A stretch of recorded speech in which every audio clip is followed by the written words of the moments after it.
सद्गुरुदेव माता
विश्वनाथ भगवान की, महाकालेश्वर भगवान की, ओंकारेश्वर भगवान की, कुबेरेश्वर महादेव की।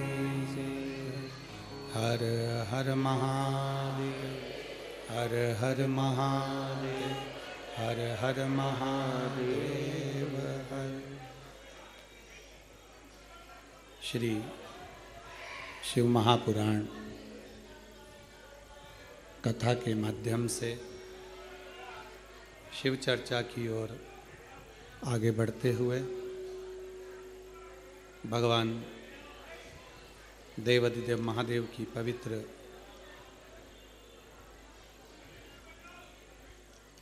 3 दिवसीय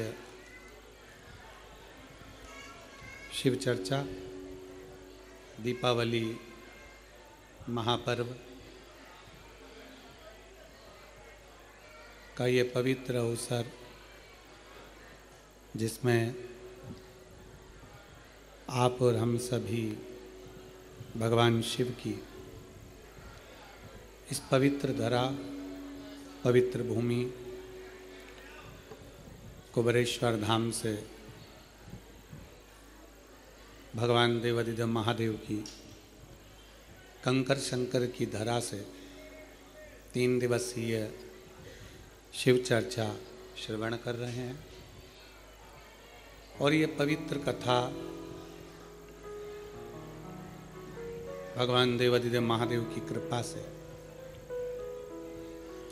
दामोदर मास, कार्तिक मास के पवित्र अवसर पर धनतेरस, रूप चौदस, दीपावली, पड़वा और दूज, कैसे ये दीपावली महापर्व मनाया जाए, कैसे ये दीपावली महापर्व का आनंद हमारे जीवन में सुख प्रदान करे। 5 दिन जो कृष्ण पक्ष के कार्तिक महीने के रहते हैं, ऐसे ही 5 दिन शुक्ल पक्ष के भी रहते हैं। भगवान की कथा का लाभ, भगवान की कथा का लाभ लेने के लिए आप और हम किस तरह से भगवान की अविरल भक्ति को प्राप्त कर सकते हो, किस तरह से हम भगवान की इस अविरल भक्ति को धारण कर सकते हो, ऐसी पवित्र 3 दिवसीय शिव चर्चा का लाभ आप और हम ले रहे हैं। और बड़े भाग्यशाली हैं आप सभी जो इस कुबेरेश्वर बाबा की पवित्र धरा पर 3 दिवसीय कार्तिक के महीने में दामोदर मास में शिव चर्चा श्रवण कर रहे हैं। और तेरी कृपा बिना नहीं ले एक भी अणु लेते हैं श्वास, तेरी कृपा से तनु तनु। बखान क्या करूं मैं लाखों के ढेर का, चपटी भभूत में खजाना कुबेर का। हे गंगाधार मुक्तिद्वार ओमकार तू, भोले ओमकार तू। आयो शरण तिहारी शंभु तार तार तू। बाबा की कृपा, उनकी करुणा। वो कहते हैं ना, मकान मिले ना मिले पर पता मिल जाना चाहिए। मकान मिले ना मिले पर पता, जम के बोलो जरा, मिल जाना चाहिए। और भगवान मिले ना मिले पर शिव कथा मिल जाना चाहिए, क्योंकि उसको पाने का एक बिंदु है शिव महापुराण की कथा। शिव महापुराण की कथा के माध्यम से हम किस तरह से दीपावली मना सकें, किस तरह से हम पर्व मना सकें, किस तरह से हम भगवान को रिझा सकें, किस तरह से हम लक्ष्मी को अपने दरवाजे तक, अपने द्वार तक, अपने घर तक बुला सकें। हमारा परिश्रम, हम पूजन तो करते हैं, भारत की भूमि पर रहने वाला ही नहीं, विदेश में रहने वाला भी सनातनी लक्ष्मी पूजन करता है। भारत की भूमि पर ही नहीं, संपूर्ण विश्व में रहने वाला, सनातन धर्म को मानने वाला शंकर की आराधना करता। पर उसके जीवन में लक्ष्मी कैसे प्राप्त हो? करता तो वो जिंदगी भर आ रहा है, लगातार कई वर्षों से पूजन कर रहा है, पर वही हर दीपावली पर पूजन करता है, उसके बाद भी उसको कहीं ना कहीं लोन उठाना पड़ता है, हाथ जोड़ना पड़ते हैं, किसी के आगे जाकर बोलना पड़ता है, तब कहीं थोड़ा सा रुपया उसके पास में एकत्रित होता है। उसका खुद का क्यों नहीं है? स्वयं का क्यों नहीं? एक शिव महापुराण के अंतर्गत एक बड़ा सुंदर संवाद स्कंद पुराण के अंतर्गत आता है, कार्तिक महत्तम में। एक ब्राह्मण पति पत्नी दोनों बड़े बुजुर्ग थे, बहुत बुजुर्ग। 6 लड़कियां थी उनकी।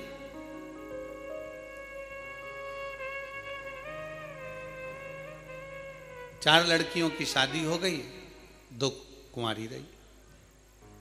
अब 2 लड़कियां कुंवारी हैं, 4 का विवाह हो गया, अपने अपने घर पहुंच गई। पर जिनके घर में उनका विवाह हुआ वहां पर भी वो दुखी थी और मायके में भी वो दुखी थी। होता है किसी किसी के ललाट पर जो लिखा होता है उसको कौन टाल सकता है। माता पिता अपनी बेटी का विवाह क्यों करते हैं? क्योंकि अगर उसको यहाँ दुख है तो वहां जाकर सुख भोग ले। अगर यहाँ तकलीफ की जिंदगी उसने जी है तो वहां जाकर उसको अच्छी जिंदगी मिल जाए। माता पिता तो ये विचार करते हैं। भारत की भूमि पर ही नहीं, पूरे देश में रहने वाले, विदेश में रहने वाले जितने भी अपनी बेटी का विवाह करते हैं तो यही विचार से करते हैं कि हमारी बेटी सुखी रहे। और अपन लोग भी कहते हैं खुशी खुशी कर दो विदा, तुम्हारी बेटी राज करे। हर एक व्यक्ति यही विचार करता है कि बेटी जहां ब्याहे वहां सुख पाए। पर कई बार ऐसी स्थिति बन जाती है कि लड़की मायके में भी माता पिता को देखकर दुखी रहती है कि पापा मम्मी का क्या होगा, इनके पास में कुछ भी नहीं, उनके पास में क्या होगा, कौन संभालेगा इनको, कौन देखेगा इनको, कुछ भी नहीं है। भाई हो तो वो देख ले, बहनें सब अपने घर चली जाएगी, कौन देखेगा। और माता पिता भी अपना पूरा जीवन जो उन्होंने लगाया अपने बच्चों के लिए निकाल देते हैं। पर समय ऐसा आ जाता है कि बेटी का विवाह ये सोच कर करा जाता है कि वो सुख भोगेगी। पर कई बेटियों की जिंदगी में मायके में भी दुख होता है तो ससुराल में भी दुख हो जाता है। अब किससे कहे, किसके पास जाकर रोए? मायके में अगर बहुत धन होना तो पापा से कह सकती है पापा मेरे घर में ये तकलीफ है। मायके में बहुत वैभव होना तो अपनी मम्मी से कह सकती मम्मी मेरे घर में ये तकलीफ है। पर मायका भी देखा हुआ है उसका और ससुराल भी देखा हुआ है। मायके में भी तकलीफ है और ससुराल में भी। अब किससे कहने जाएगी, किसको कहेगी वो, किससे प्रार्थना करेगी वो? तो शिव महापुराण की कथा कहती है, स्कंद पुराण कहता है कि ब्राह्मण ब्राह्मणी बुजुर्ग हैं, उनकी 6 लड़कियां हैं, 4 लड़कियों का विवाह हो गया पर वो चारों भी सुखी नहीं है। अब किसके पास जाए? माता पिता तो शंकर के मंदिर के बाहर बैठकर थोड़ी सी भिक्षा मांग लेते हैं, भिक्षा में आटा चावल मिल जाता है, थोड़ी सेवा कर लेते हैं भगवान की, और उस आटा चावल को जो मिलता है तो ब्राह्मण भी इतने विचित्र हैं वो पति पत्नी कि जो भिक्षा में मिलता है शंकर जी के मंदिर में शाम को पहुंचते हैं प्रदोष काल में, और प्रदोष काल में शिव जी के मंदिर में पहुंचकर उस भिक्षा के हिस्से कर देते हैं। और हिस्से भी करते हैं तो 5 हिस्से। अब प्रदोष काल में मंदिर में गए और मंदिर में जाकर जो भिक्षा मिली, आटा मिला, चावल मिला, शक्कर मिली, गुड़ मिला, जो भी सामग्री मिली, जो भी पदार्थ मिला, उसके 5 हिस्से कर दिए। 5 हिस्से क्यों? एक शंकर भगवान को दे देते हैं, दूसरा वो पीपल के वृक्ष के नीचे जाते थे तो एक हिस्सा पीपल का निकाल देते हैं, दूसरा वो आंवले के वृक्ष के नीचे जाते हैं तो एक हिस्सा आंवले का निकाल देते हैं, और तीसरा चौथा हिस्सा वो ले जाकर बेलपत्री के वृक्ष का निकाल देते हैं, और 5वां हिस्सा स्वयं का रख लेते हैं। 3 वृक्ष का हिस्सा हो गया, एक शंकर जी का हिस्सा हो गया, और 5वां हिस्सा स्वयं का हिस्सा। अब थोड़ा सा तो भिक्षा मिला, थोड़ी सी भिक्षा मिलने पर भी अब इतनी सी भिक्षा प्राप्त होने के बाद, इतनी सी भिक्षा मिलने के बाद अगर वो थोड़ा सा एकत्रित कर कर ले भी गया और घर में 6 बेटियां, पति पत्नी, 8 लोगों का परिवार, उसमें से 4 का विवाह भी हो गया तो 2 बेटी और 2 माता पिता कैसे गुजारा हो, कैसे गुजारा? विचार किया। आपका काम है शंकर के मंदिर तक जाना, आपका काम है शिवालय तक जाना, आपका काम में अपना जो है उसमें से कुछ अंश शिव को दे देना, ये आपका कार्य है। अब शिव का क्या कार्य है वो शंकर जाने। तेरे मंदिर में आना मेरा काम है और मेरी बिगड़ी बनाना तेरा काम। तेरी चौखट तक मैं आ ही गया, मुझे दर्श दिखाना तेरा काम। अब उसके ऊपर निर्भर है।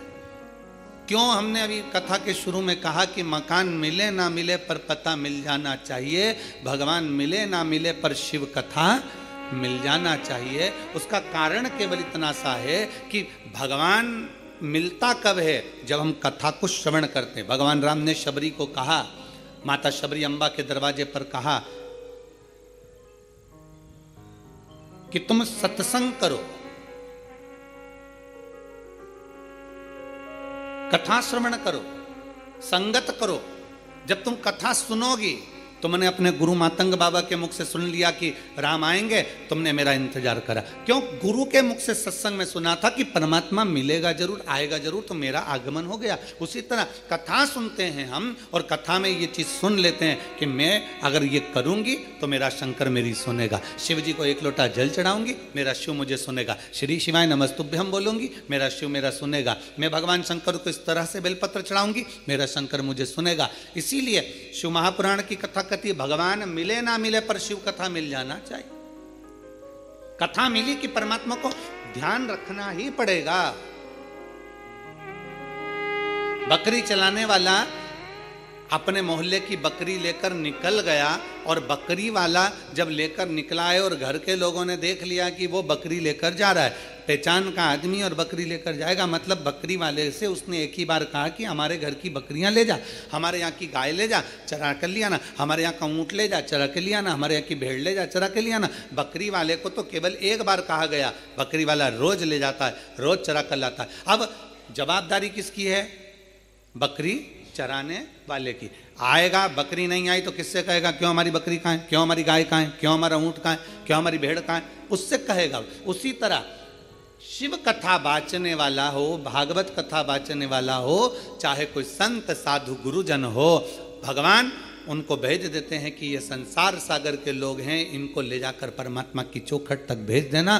बस तू अगर इनको यहाँ तक लेकर आ गया, फिर आगे की जवाबदारी वो शंकर की है, फिर ओघड़दानी की है, उसके ऊपर निर्भर करता, फिर उसके ऊपर आश्रित हो जाता है। अब उसके ऊपर आश्रित हो जाएं, हम क्या विचार करें? शिव महापुराण की कथा कहती है, दुनिया के लोग तोड़ेंगे, आपको जुड़ना है। कितना तोड़ने का विचार? आज के जमाने में राजनीति कोई साधारण हो गई क्या? आज के जमाने की राजनीति देखिए, ब्राह्मणों को तोड़ दिया, क्षत्रियों को तोड़ दिया, वैश्य को तोड़ दिया, शूद्र को तोड़ दिया, 4 वर्णों में चारों को तोड़ कर रख दिया। और वहां अगर आज भी हम लोग एकजुट नहीं हुए तो आने वाला समय हमको रुला देगा। आपकी जेब में 100 का नोट है? अरे बोलो तो जम के, चलो ठीक है। 100 रुपए के 4 हिस्से करो, कितने कितने हो गए? जम के बोलो, 25-25। ठीक है। अब 100 के नोट के 4 हिस्से कितने हुए? 25-25। अब निकालो नोट और उसको 4 हिस्से में फाड़ दो, और एक हिस्सा 25 में चला कर बताओ, चलेगा? दूसरा हिस्सा 25 में चलेगा? नहीं। तीसरा चलेगा? चौथा चलेगा? नहीं। पर वही 100 का नोट वापिस सेलो टेप लगाकर जोड़ दो तो वो 100 की 100 में ही चलेगा, वो 100 की 100 में ही चलेगा। 4 टुकड़े हमारे सनातनियों के, हमारे हिंदू भाई बहनों के, ये 4 टुकड़े कर दिए, ब्राह्मण, क्षत्रिय, वैश्य और शूद्र। अब सोचा कि इनको तोड़ दो और तोड़ के चला लो, तो तुमने तोड़ तो दिया पर ये चल नहीं पाएंगे। जब ये एक हो जाएंगे तो 100 के भाव में ऐसे निपटाएंगे कि आगे बढ़ते चले। एक हुई, टुकड़े की मूलता नहीं है यहाँ। अगर टुकड़े टुकड़े हो गए तो कोई नहीं पूछने वाला। अगर हम एकजुट हो गए, एकजुट होकर अगर हमने अपनी जिंदगी जिए तो उसका एक आनंद हो जाए। एकजुटता में आनंद था।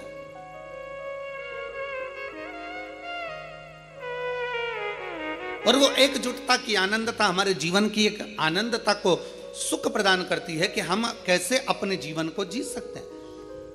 शंकर भगवान के मंदिर में गए दोनों बुजुर्ग, बूढ़े ब्राह्मण ब्राह्मणी, और भगवान शंकर के मंदिर में 5 हिस्से कर दिए। 5 हिस्से कर कर एक हिस्सा शिव का छोड़ा, पीपल के वृक्ष के नीचे गए, दूसरा हिस्सा पीपल के वृक्ष के नीचे दिया, तीसरा आंवले के वृक्ष का नीचे दिया, चौथा बेलपत्री के वृक्ष के नीचे दिया, और 5वां जो हिस्सा थोड़ा सा आटा चावल जो भी मिला होगा उसको अपनी 2 बेटियां और स्वयं बड़े प्रेम से पा लेते। कभी कभी नहीं भी मिलता तो भूखे सो जाओ।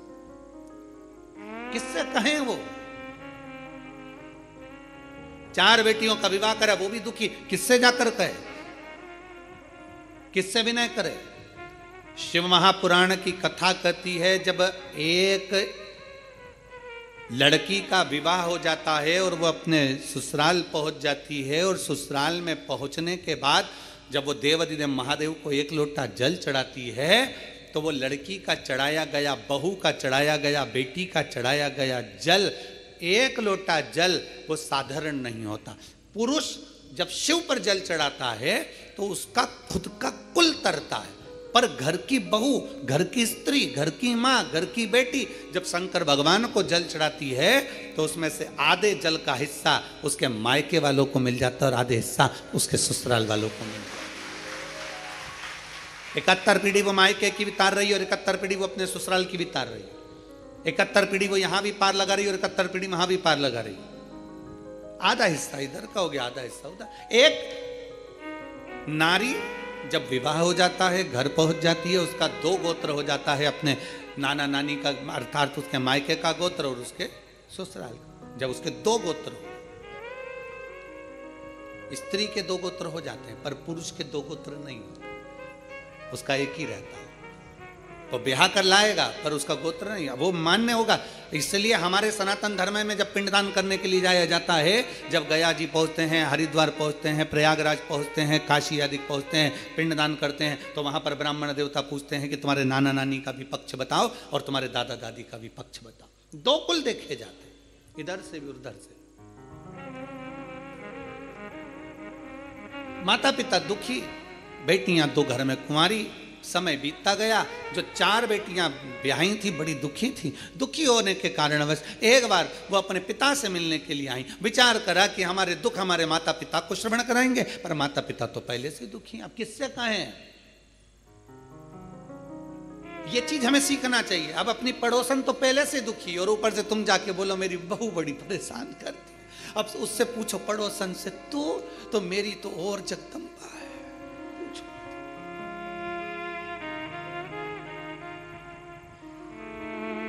कोई तन दुखी, कोई मन दुखी, कोई धन बिन रहत उदास, तुलसी या संसार में सुखी राम का दास। इस संसार में केवल एक सुखी है, वो भगवान का जो दास है, परमात्मा की जो शरणागति ग्रहण करने वाला है, भगवान का जो भजन करने वाला है, बस वो सुखी है। दामोदर मास की कथा, कार्तिक मास की कथा कहती है, बेटियां दुखी होकर, उनको नहीं मालूम था कार्तिक का महीना था, दामोदर मास था, बेटियां आज अपने पिता के घर आ गई। पिता के घर आती और पिता के घर में बेटियों ने 4 बेटियां आकर निवास करने लगी। पिता की आंख में जले, मैं क्या दूं इनको।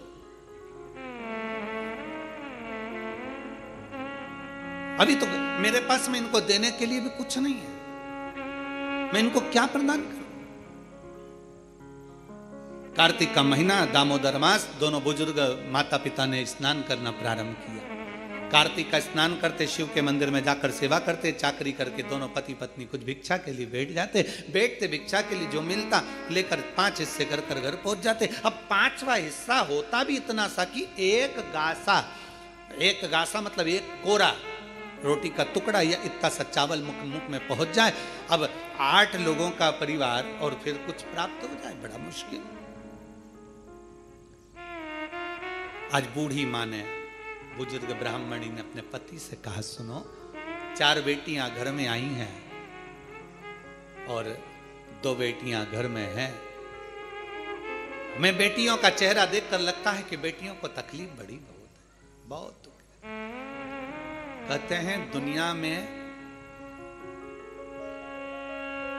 बुखार नापने का भी एक यंत्र मिल सकता है, बीपी नापने का एक यंत्र मिल सकता है, दुनिया में शुगर नापने का भी यंत्र मिल सकता है, सारी बीमारियां नापने का यंत्र मिल सकता है, पर दुनिया में किसी का दिल नापने का यंत्र नहीं मिल सकता।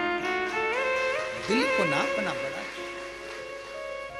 उसका यंत्र नहीं है, और उसका यंत्र है केवल एक मां। घर का पिता और घर की मां एक ऐसी होती है जो घर में रहने वाली बेटियों का, घर में रहने वाले बेटों का, घर में रहने वाली बहुओं का, घर में रहने वाले पोता पोती का मुख देखकर जान जाती है कि इसको क्या तकलीफ है। वो यंत्र केवल माता पिता के पास होता है। केवल एक मां और पिता के पास के सिवा कोई यंत्र किसी के पास नहीं हो सकता। और शास्त्र कथा, शिव महापुराण की कथा कहती है, तीसरे नंबर पर आता है गुरु। वो यंत्र एक गुरु के पास भी होता है। पर माता पिता अपने बच्चे से कह देते हैं कि तुझे ये तकलीफ है, पर गुरु कभी नहीं कह सकता कि तुमको ये तकलीफ है। गुरु हमेशा यंत्र है, उसके पास में भी वो यंत्र होता है कि वो देख लेता है कि कितना दुखी है, पर गुरु नहीं कहता कि ये दुखी है।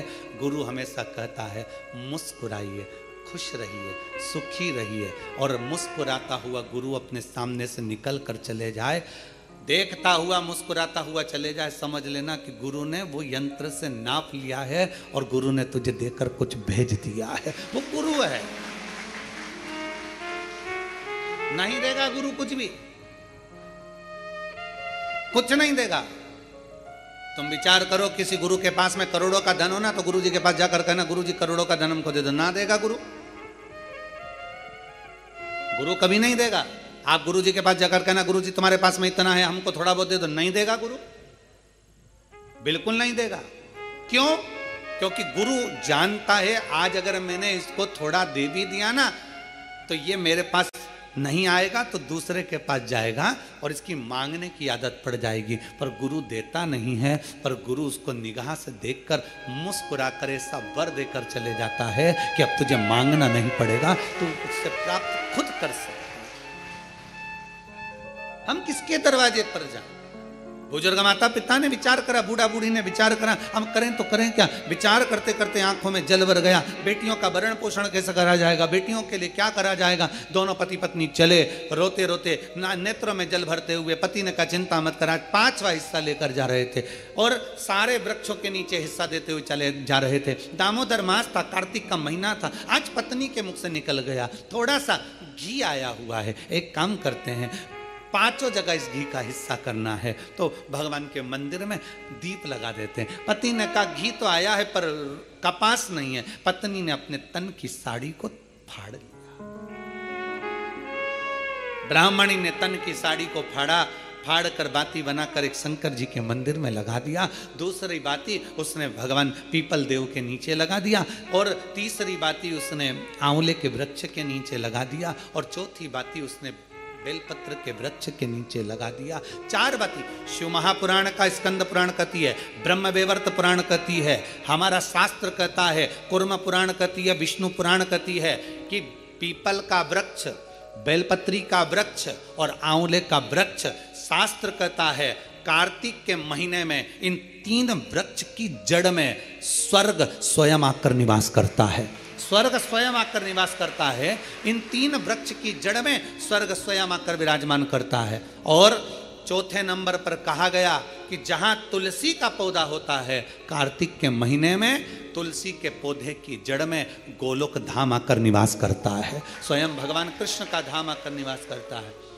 पति पत्नी विचार करते हुए साड़ी को फाड़ते, बत्ती बनाते, घी में डुबोते, दीप लगाते चलते जाए। जैसे ही शंकर के मंदिर में दीप लगाया, चिंता भगवान शंकर को हो गई। शिव जी ने इशारा करा पीपल देव को, जिसमें 52,000 ब्राह्मणों का वास होता है। पीपल देव को इशारा कर कर जैसे ही पहुंचे, पीपल के वृक्ष में से एक लड़की निकलकर बाहर आई, काका मुझे तेरे साथ चलना है। इतने में पत्नी पति से कहती है, अपने घर में 6 लड़कियां पहले से, कैसे लेकर जाएं इसको? पति कहता है देख वो उसका कोई नहीं है, पीपल के पेड़ के नीचे बैठ के रो रही है, ले चल। पत्नी ने हाथ पकड़ा, आगे बढ़े, आंवले के वृक्ष के नीचे पहुंचे। जैसे आंवले के वृक्ष के नीचे पहुंचकर जैसे उन्हें दिया लगाया और दीप जैसे लगाया। इसलिए लक्ष्मी का दीप कभी भी गोल बत्ती का नहीं होता, लक्ष्मी का दीप हमेशा लंबी बत्ती का होता, हमेशा लंबी बत्ती का होता। शिव महापुराण की कथा कहती है, बाती जो लगाई जाती है दीपावली पर लगाओ, चाहे आप धनतेरस पर लगाओ, चाहे आप रूप चौदस पर लगाओ, चाहे पड़वा पर लगाओ, चाहे दूज पर लगाओ, बाती हमेशा लंबी होना चाहिए, लंबी बाती। चाहे तेल की लगा रहे हो, चाहे घी की लगा रहे हो,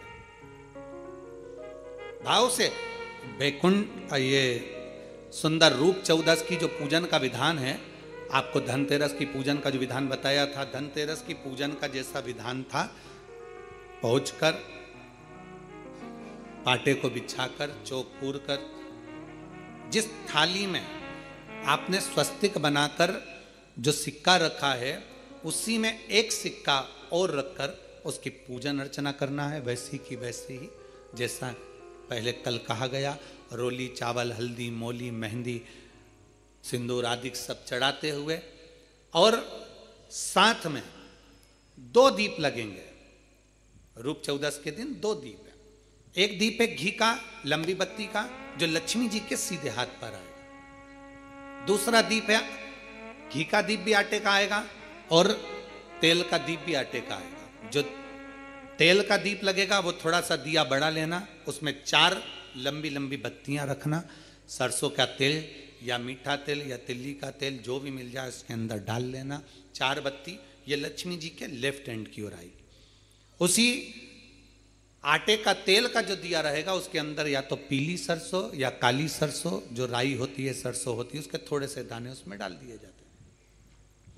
लक्ष्मी जी का पूरा पूजन बड़े भाव से करिए, जल का छींटा दीजिए, रोली, चावल, मोली, हल्दी जो भी है आपके पास समर्पित करने के लिए पूजन की थाली में, वो समर्पित करिए।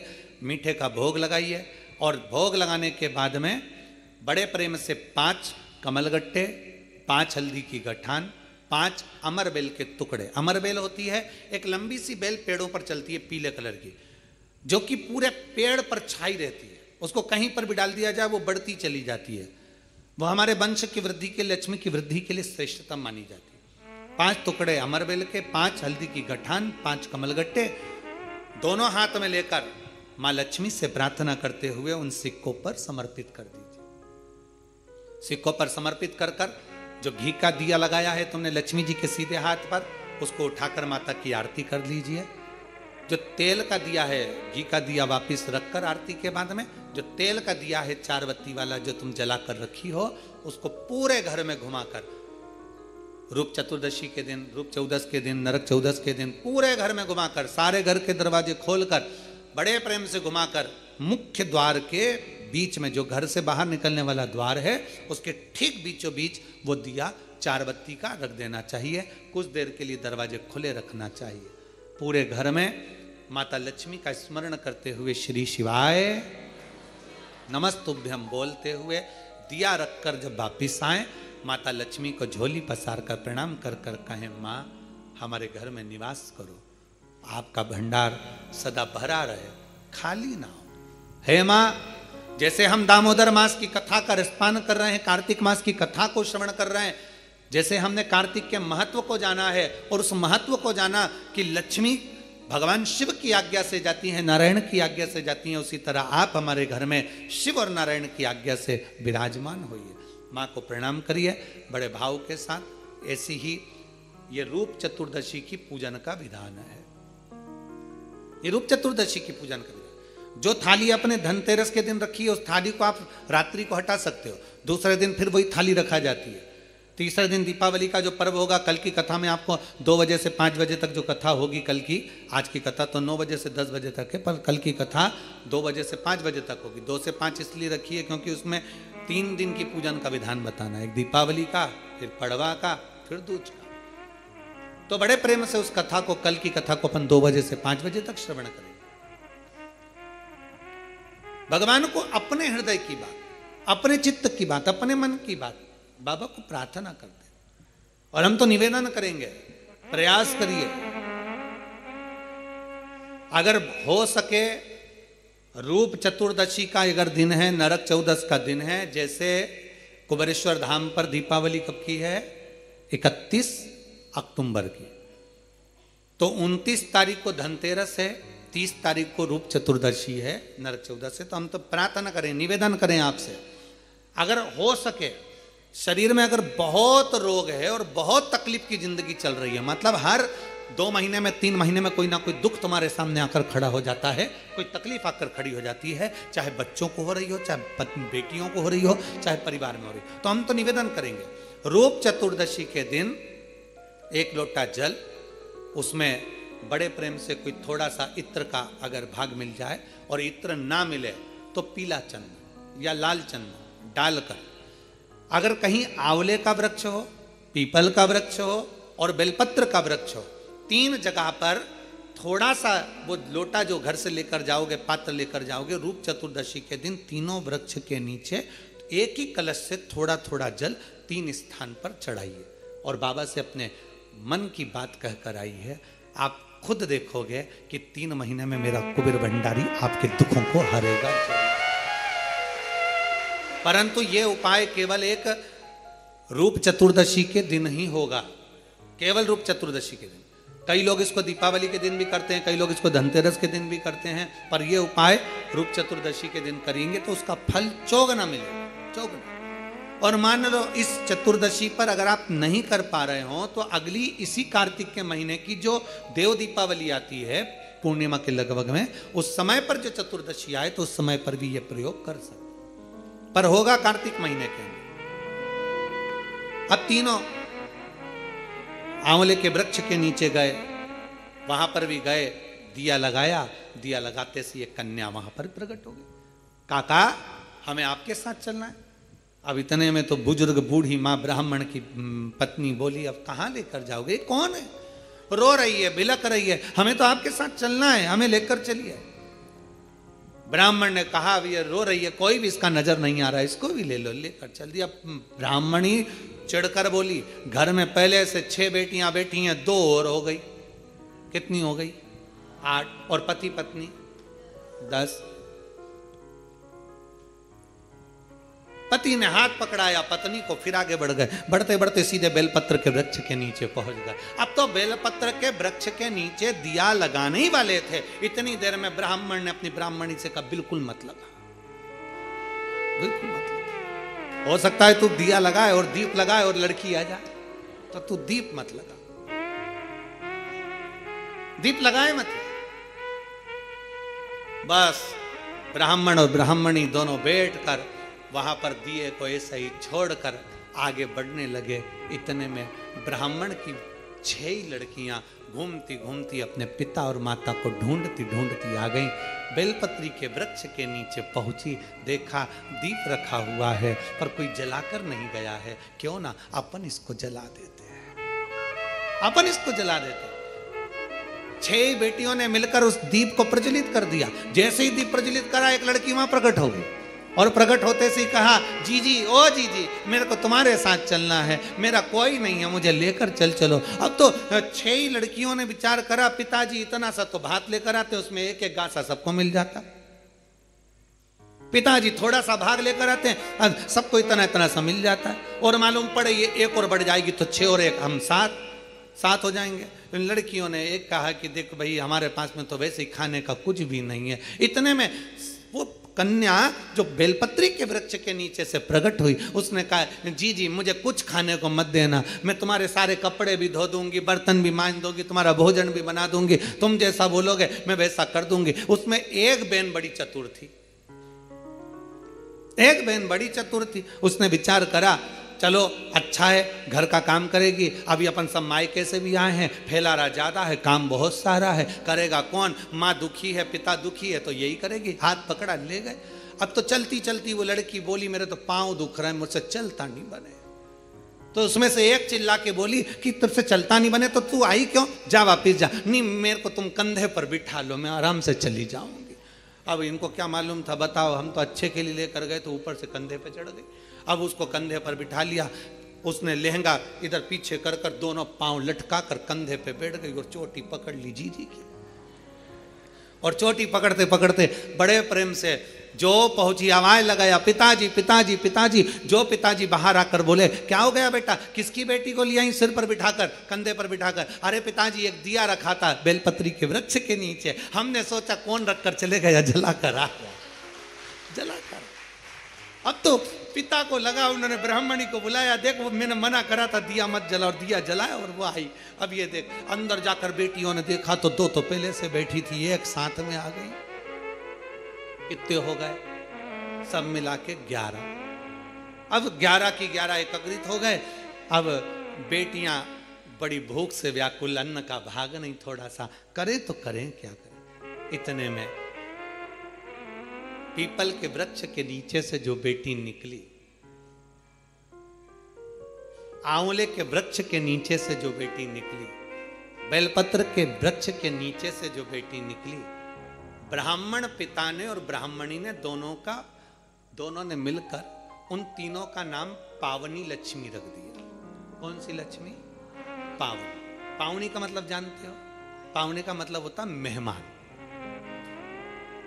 कौन सी लक्ष्मी है?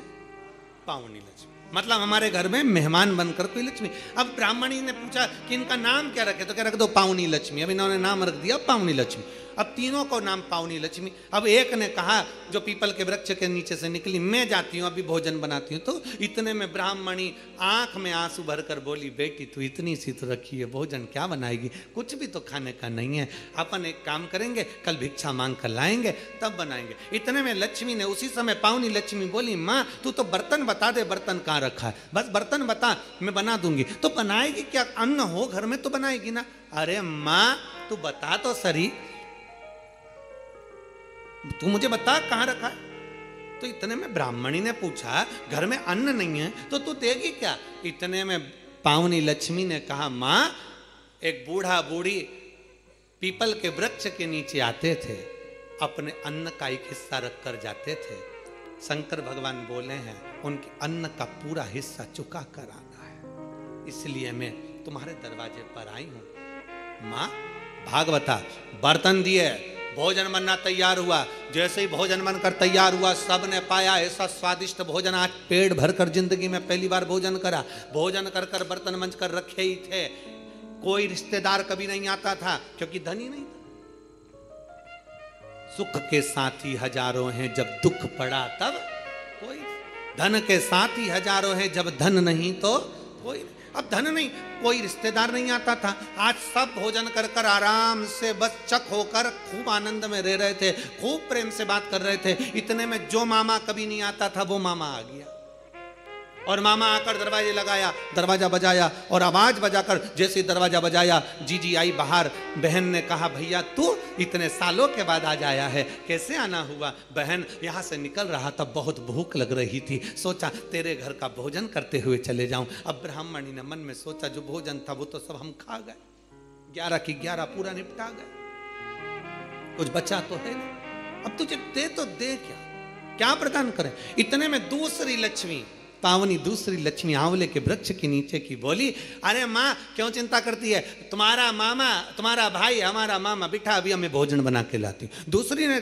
जैसे कहा भोजन, तो इतने में ब्राह्मणी ने कहा कि भोजन पहली वाली तो दे दी पीपल का भाग, अब तू कहाँ से लाएगी? दूसरी बोली, एक ब्राह्मणी आते थे, आंवले के पेड़ के नीचे भिक्षा रख कर जाते थे, हिस्सा मेरे को भगवान शंकर जी बोले हैं उनका हिस्सा पूरा चुका कराना, इसलिए मामा को भी खिला कर भेजती हूँ। जो भोजन बनाया मामा तो चक खाया, वहीं पड़ गया, वहीं सो गया। मामा जैसे सोया, खूब आनंद में रहे। अब सब की सब आनंद में सो रहे थे, सब आनंद चक से सो रहे थे। तीनों कन्याओं ने, दो ने उठकर आखिरी पावनी लक्ष्मी से, पार्वती जी की उस बेलपत्री के वृक्ष के नीचे से निकली उस कन्या से कहा, जीजी अब तेरी बारी है, तू अब कुछ कर। पावनी लक्ष्मी ने कहा, चिंता मत करो। ब्राह्मणी को जगाया और ब्राह्मणी से कहा, एक काम कर, पूरे घर का कोठा साफ कर दे, झाड़ू को घर के पीछे रख दे, चलनी पर कपड़ा ढाक दे, सूपड़े को छुपा कर रख दे, और मैं इस कोठे में सोऊंगी, तू बाहर सो जा। बेटा ब्राह्मणी बोली कोठे में तो तुझे डर लगेगा। ना ना मां, तू बाहर सो, मैं कोठे में सोऊंगी। बेलपत्र के वृक्ष से निकली हुई वो कन्या कोठे में सोई। कन्या ने जो दृष्टि करी, चारों तरफ पूरा धन से कोठे को भर दिया, भर कर बाहर निकल। जैसे ही बाहर निकली, निकलते से ही उसी समय पर मामा ने देख लिया, आधी रात को जीजी की छोरी बाहर जा रही है। अब उसको क्या मालूम था, मामा कभी जिंदगी में आया हो तो मालूम हो कि जीजी की छोरी 6 थी, ये तो दिखने में कितनी हो गई, पूरी की पूरी ना। उसको क्या मालूम, जीजी की छोरी बाहर जा रही है। इतने में मामा उड़ गए। मामा ने उठकर हाथ पकड़ लिया, हाथ पकड़कर कहा, बेटी कहाँ जा रही है? तो इतने में कहा, बस मेरा काम था पूरा कर दिया, मैं जा रही हूँ। मामा जी बोले, कभी मामा के घर नहीं आएगी? तो इतने में बोली, अब भी चल चल, अभी चलूँ मैं। हाथ पकड़कर मामा बेटी को घर लेकर गए। मामा की दशा भी ठीक नहीं थी। कहा, मामा चलनी को ढाक दे, झाड़ू पीछे रख दे, कोठे को लेपन कर दे, मैं यहाँ सोऊंगी। मामा कहे, बेटा अकेली कहाँ सो पाएगी? कहा, मामा तू जा। मामा को बाहर भेजा, कोठे को धन से भर दिया। तीनों बेटियां एक जगह से इकट्ठी होकर चली तो ब्राह्मणी ने हाथ जोड़कर कहा, तुम कौन हो? कौन हो? कहा, बाबा दामोदर मास में कार्तिक के महीने में तुमने शिव की अर्चना करी, शंकर के मंदिर का झाड़ू बुआरी कर कर दीप का दान किया, पीपल के वृक्ष का दीप दान करा, आंवले के वृक्ष का दीप दान करा, बेलपत्री के वृक्ष का दीप दान करा, तो शंकर भगवान की करुणा से हम तीनों ने आपका भंडार भरा। भगवान ब्राह्मणी बड़े आनंद में झूमने लगे। ये शिव तत्व, ये शंकर की अविरल कथा। कार्तिक महीने में दीपदान का बड़ा महत्व है। इसलिए दीपावली की रात्रि को यहाँ कुबेर भंडारी के दरवाजे पर लोग आते हैं, 11 दीप घी के जला कर जाते हैं। दूसरे दिन बाबा का खजाना लेकर जाते हैं। तो ये तो दिल से लोग बाबा के दरवाजे पर आते हैं। और आपको तो बड़े प्रसन्नता, 31 तारीख को दीपावली महापर्व मनाकर लोग 1 नवंबर को बाबा के दरवाजे पर आकर खजाना लेकर बाबा का भजन कर कर जाते। कभी मौका लगे तो दीपावली की रात्रि को आकर एक बार दर्शन करना बाबा के धाम का। ऐसा लगता है पूरा बैकुंठ और कैलाश मेरे बाबा का इस कुबेरेश्वर धाम में आकर बस जाता है। पूरा बैकुंठ कैलाश सारे तीर्थ होकर आइए और एक बार कुबेरेश्वर धाम होकर जाइए।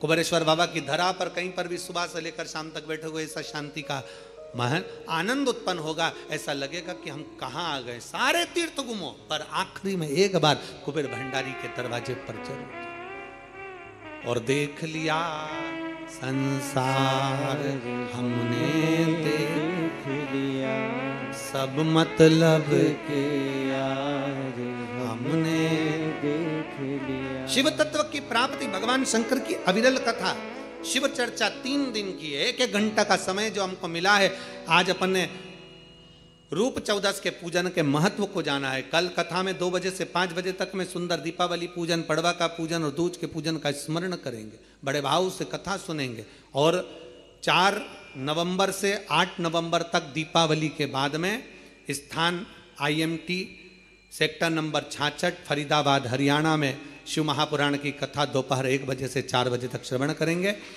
और बाबा की विरल भक्ति को प्राप्त करेंगे। 11 नवंबर से 17 नवंबर तक बीसलपुर रोड, रूपपुर कृपा, पीलीभीत, उत्तर प्रदेश में अपन कथा श्रवण करेंगे। 20 से 26 नवंबर तक श्री सतुआ बाबा गौशाला, डोमरी पड़ाव, वाराणसी, काशी में बाबा के धाम में बैठकर कथा को श्रवण करेंगे। ऐसे सुंदर कथाओं का रसपान आप और हम कर रहे हैं। बड़े भाव से, आनंद से कथा का रसतत्व ग्रहण कर रहे हैं। आज द्वितीय दिवस की कथा विराम ले रही है। कल फिर दोपहर 2 बजे से 5 बजे तक कथा का आनंद लेंगे। हर हर आरती का क्रम प्रारंभ होगा। बड़े प्रेम से आप और हम सब मिलकर आरती का आनंद, बड़े भाव से सभी लोग आरती का लाभ लें और अपने जीवन को सार्थक धरता बोले चक्र त्रिशूल धरता, जग करता जग हरता, जग करता जग हरता, जग पालन करता। ओ हरे हरे हरे महादेव, ब्रह्मा विष्णु सदा शिव।